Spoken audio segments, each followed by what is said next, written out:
Hello guys, you're welcome back again to Path to Success.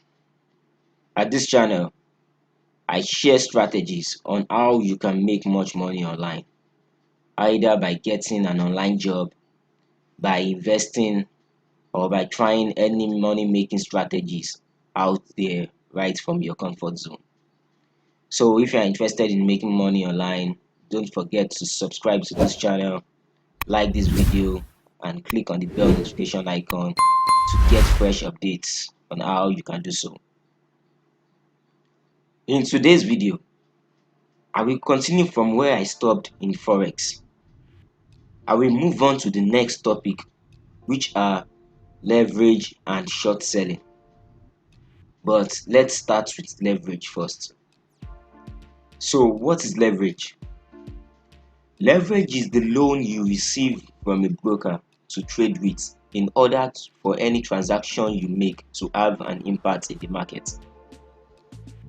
As I have explained in my last video, I said when trading in the foreign exchange market, you have to trade with big amounts of money. This is why brokers used to lend out money to people that want to trade in the market but don't have high capital in order to make a reasonable profit or loss in every transaction they make. A broker can loan you up to 1,000 times of your capital as a leverage. Although brokers giving out leverage to you might vary due to their terms. Some brokers might want to loan out big amounts to you, while some might be willing to loan small amounts to you. But unless you have a big capital of your own to trade with, you won't need any leverage from a broker. In Forex, leverage can serve as an advantage to make gain in the market with little amount of money. But it can also serve as a disadvantage to lose some money in the market if you are not careful, especially if your capital is big. This is why you need to understand leverage and the terms of leverage before accepting any leverage or trading with it. Many people that failed in Forex, most of them do not understand leverage. So they just end up losing some money to their brokers. When choosing a leverage, you must know what the leverage is and how risky it is before you accept it. The reason is that some brokers are only interested in making much money out from you by offering you all these crazy leverages. And these leverages, if the leverage is not right for you, it will expose you to high chance of risk. That means more high chance of risk in the market. In order for you to get a clearer picture of what I meant, let me show you some examples of leverage. Here is a table.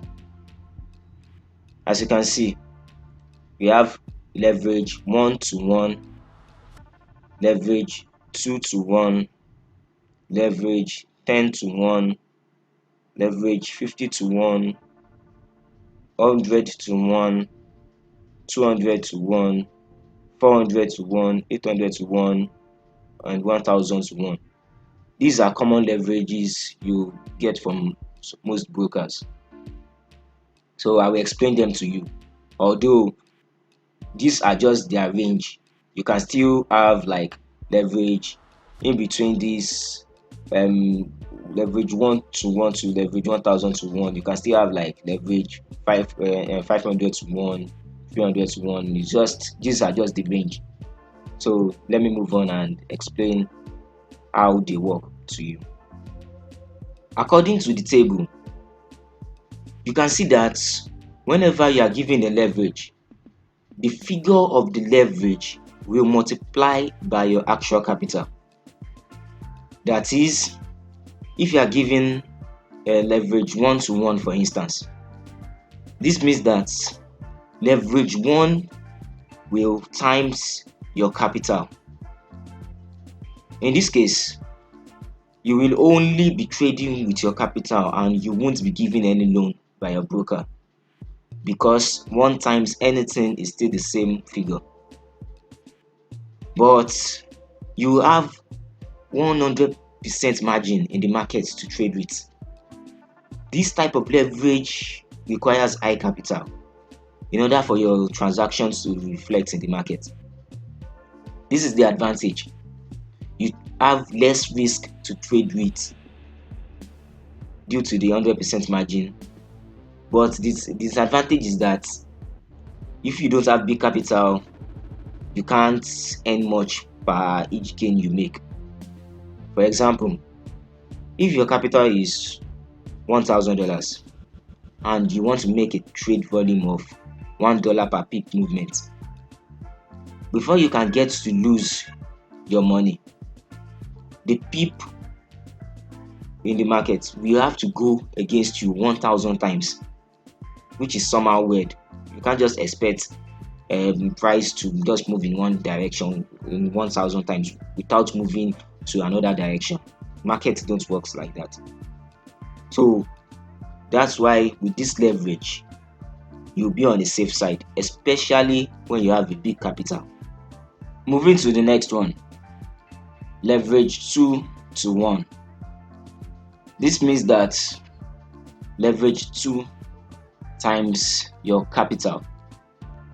In this case, your broker will back you up with a loan 2 times of your capital, but you'll be given a 50% margin in every transaction you make. Let's say you have $1,000 as your capital. You'll be backed up with another 1,000 loan, making your trade money to be $2,000 in the market, but you'll be given 50% margin of trade. This is because when brokers give leverages, they are doing so in order to gain on you, but not to lose. So this margin are there to keep the brokers on the safe side, but to let your trading money reflect higher in the market. Which means that once you lose up to the margin given to you, that is the margin limit, you will be automatically out of the market, losing only your part of the money, while your brokers take back their money and send you out. For a leverage 10 to 1, you will be given 10 times leverage of your capital, and you will have 10% margin limit in the market. Which means that if your capital is $100, your trading power will become $1,000 due to this leverage, while you face the 10% margin risk. The same arithmetic applies to the rest. In 50 to 1 leverage, you'll be given 50 times loan of your capital, but you'll be exposed to 2% margin in the market. In 100 to 1 leverage, you'll be given up to 100 times loan to back you up, while you have 1% margin, and the rest goes on like that up to 1,000 to 1 leverage, which will be given a 1,000 times loan with 0.1% margin in the market. From 50 to 1 to 1,000 to 1, these types of leverages are the common ones you will find with most brokers, because they know that most people don't have high amounts of money to start trading with. The other leverages like 1 to 1 and 2 to 1 can also be given to you by some brokers, but they are mostly used by traders with bigger amounts of money. So for those with average or small capital, the best leverage to choose must be between 50 to 1 to 500 to 1. Try to avoid 800 to 1 up to 1000 to 1 because they are way too high in risk. That is all about leverage for now. When we get to trading part, you will get a clearer understanding of it. Now, let's move to short selling. Short selling. This is an act of selling a product or an item which is not owned by the seller but borrowed from another person in order to sell it at a higher price and buy it back at a lower price for profit making. For example, assuming the current price of diesel is $100 per gallon in your area, but you somehow learned that this price will go up from $100 per gallon to $150 per gallon temporarily for just a week. Now, let's say you have a friend that you know that he has up to 10 gallons of diesel in his garage, but this friend of yours is not aware of the changes that is going to happen in the market soon. Well, you decided to ask him to borrow you 5 gallons of diesel that you will return it back to him in 2 weeks time. Then when he borrowed you, you sold the 5 gallons of diesel to some truck drivers the following week at $150 per gallon. Now, after that week runs out, the price of diesel got back to $100 per gallon and you went back to buy 5 gallons of diesel and returned it back to your friend's garage without letting him know anything about the trade which you have gained $250 from. In this case, you have done something known as short selling because you borrowed what is not yours, you sold it to make a gain, you bought it back and returned it to the rightful owner. Now, in the Forex market, this happens when you have studied that the price of a particular currency will fall against its pair. You then buy this currency at the current price and wait for the price to fall and sell it back to make a gain. This is because currencies can't just move in one direction forever. It either moves up to a level and comes down back. At this very level that these currencies get to before coming down, it's mostly called the point of resistance. Now, assuming you have known that the currency price have gotten to its resistance and the price will soon fall, you will then buy that currency at the current price and wait for it to start falling. Then you sell. Here's an example on the screen. Right now on the screen, as you can see, this is a USD CAD chart. That is US dollars versus Canadian dollar chart. And this is how the money flow is going. It's going up and down, up and down. As you can see, it can't move in one direction forever. Here it was down, it moves up and it's coming down again. Now, at this point, there is a chance at this point some traders did short selling here, and it's because they have already understand how the market goes. That is why they really did it here and gained from it. Now, here is it. Assuming we are at this level, let me move it away from this side a little so that you understand. Okay, let's say we haven't gotten to those parts of the screen that I just moved away. Let's say we are still at this level and you've seen how the currency moves high, because at this place USD is the base currency. So the high movement is caused by USD. That means USD is gaining more power against the Canadian dollar. Now, assuming you have been watching it from this particular place, you've been seeing how it's moving to up to this point. You've seen that USD gain some momentum. It moves higher with much power up to this very particular moment. Now, according to logic, in this market, in the foreign exchange market, money can't move in one direction forever, especially when the movement of a particular currency have gotten up so high. It's best for you to know that once this movement or this currency have moved very high, it will soon fall. No matter what, it will soon fall. That is how it is. It is called there's a point of resistance at the top. So when the currency have gotten to the point of resistance, you do what?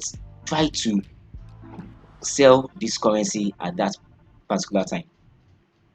For example, this black line here is not part of the chart. I'm the one that do it there. This one and this one. The black line at the top is known as, I use it to mark a resistance, because I've already seen that once the price is moving this way up to this direction, it has gained much power from this low price up to this area. So I know that no matter what, this currency will soon do what? Will soon fall, because the Canadian economy will also gain power at some point. So then that means that currency will also have power at some point. Now, when you are seeing something like this in the forex market, it's best for you to do what? You buy at this particular level, or you do what? You just sell immediately. Because if you have with your capital, you can just sell immediately. That is how currency works.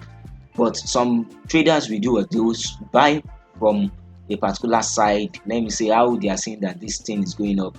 They will buy, they will make a gain here and sell again when they have seen that at this point this price is getting to a resistance. Especially if you want to know that a price is getting to a resistance, it's usually used to be at a round figure, as in at a round number.